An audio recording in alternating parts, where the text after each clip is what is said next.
Behold the humble grenade launcher, taker of drones, slayer of mechs, accidental suicide grand champion. They are overall one of the more coveted and common pieces of gear you're going to find out in the Forever One. Many players, once they reach a certain point, will refuse to leave home without one, mostly due to their high alpha strike capability and, of course, crowd-controlling blast radius. But that blast does have a knockdown effect on the player, which to those veterans of the video gaming sphere means that there are some opportunities that may well present themselves. And then, of course, the next obvious question is that knockback vertical? And yes, we can grenade jump in the Forever Winter, which is just too delicious an opportunity to pass up, so let's talk about some of the places you can get to with it. And since we're in the shooting range anyway, I want to address this comment here. This scav has been shooting live targets with grenades anyway, so let's head over to this wall here and jump, which pops us up on top of this rack, and then jump again, and we're over. Let's go investigate our buddy strung up over there. Here we have a water thief, scourge of the wasteland. He doesn't deserve to live. And notice when you kill them, they unclench their prison pockets, giving us a little bag of free loot. Now, they don't drop anything too special, but before you get too excited, this is not a free and easy item farm, because we can't get back. Yeah, the return wall is too high. Grenade jumping does have its limits, so we'll just have to quit out. But this is not the only place we can get to with the power of grenade jumping. And I've been having a little too much fun experimenting, so why don't I show you rats all of my favorite spots. Now, to clarify the thesis of this video, it is about breaking out of bounds, and a little bit about shortcuts, but only using the grenade jump specifically. Like, sure, it's very fun to ride a Raider Walker up into the sky and through higher realms of the map, but that's not what we're talking about here today. So, let's go over a few of my favorite spots. But in order to do that, we need to have a little discussion. A grenade jump is similar in utility to the pneumatic jump, you might be thinking. Yes and no. You see, there's a little bit of a problem with grenade jumps, and that's the knockdown effect, which we are immune to in the shooting range, which is why we were jumping just fine. But that's not the case in the field. Take, for example, the shortcut in Babel. Let's just try to jump up and pa! Because with the standard jump, we don't get far enough away to avoid the knockdown, which appears to negate horizontal momentum. So it'll only shoot us straight up in the air, which is pretty useless. And no, I didn't just whip the positioning. I tried this multiple times and it always ended the same way. Very tragically, unfortunately. But using the pneumatic jump, we can get that distance. Hopping through here in Babel, let me show you an example. If we come around to the back end of the map, you can see this little spot up here, which we can get a running jump up to. And then from here, we're going to do a little grenade hop, giving us a fun and exciting new location to explore. I know, it doesn't look that exciting yet. There are more jumps to do, so bring med packs with you. Pop! Kaboom! And we're up top, giving us a wonderful opportunity to heal our wounds in peace and look down upon the pedestrians below. Directly below us, there's actually graffiti that says, "Remember to look up." The scavs who lived here knew what was going on, because this is an okay-ish sniper's rest, at least for this very narrow section of the map. Though my preference is to follow the advice even further and admire the skies above. Now, don't forget to keep healing up, because we're not done yet. What we're going to do is do another grenade jump to catch the edge of this building up here to the left of our previous position, which will allow us to phase walk through the roof, keeping nice and level. I bet a number of roofers wish they could do this in real life. We can scooch under this overhead area to find a much better overlook, allowing us to take some heads while we're up here, because you gotta make time for the things you love. Come to think of it, this is kind of a fantastic smoking spot. One of the better ones in the game. Anyway, if we walk back underneath, we can head towards the extract lever area over the top of these rooftops. We will almost immediately run into some invisible walls, but don't worry, we can grenade jump over them and make them into invisible floors. Which, yes, does mean we will practice the power of levitation, but that's A-okay, because there's a series of rooftops down there that we can just sort of hop down to escape. Biff, poof, and oh fuck, I slipped! Ah, I'm dead. I'm dead? I'm not dead!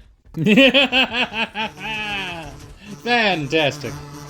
Alright, on to the next map. So, just keeping it to Tier D, downtown LA has a shortcut, which isn't anywhere near as fun, but could be useful. If you run up this way, past the police station, you can do a grenade jump up this wall, which gives us a nice view over the mech fighting arena down below, and then we can jump across the little balconies here, and get down onto the bridge that goes to the primary loot tower. And yes, you can do this exact trip in reverse with just a pneumatic jump, which is why I said it's not that exciting, but it could be useful, particularly to a speedrunner.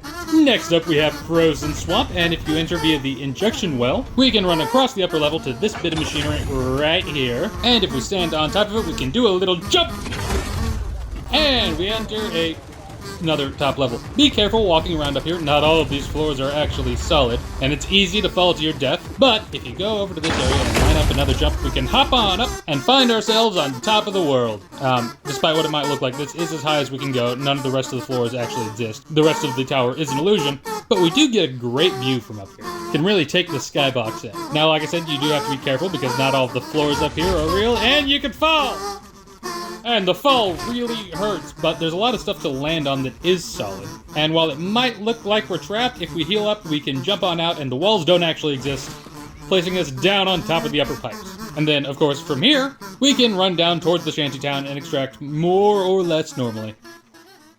Anywho, up to the penultimate map I'm going to show you today, Stairway Gate, which has a great little jumping point right near the beginning. If you're infiltrating from the lower point, anyways. If you head up the fire escapes immediately to your right when you enter the map properly, when we get to the top, stand on top of this concrete block and do your grenade jump. Pop! And that puts us on a higher level of the broken fire escape. Huzzah! From here, you can just run up the stairs normally and then go through the building, getting us to this point, which is a nice little overlook, especially if you go up this little ramp here and then jump up onto this perch. You can do a fair amount of sniping from here. Just bing, bang, boom, pop, die! But that is not all that we can do up here. If we start going through the building we're standing next to, through these little turbine-ish thingamajigs, we'll come through to the other side, into these ramps, and if we go up this one and then hop over to the next one, we're in a prime grenade jumping spot. Boy!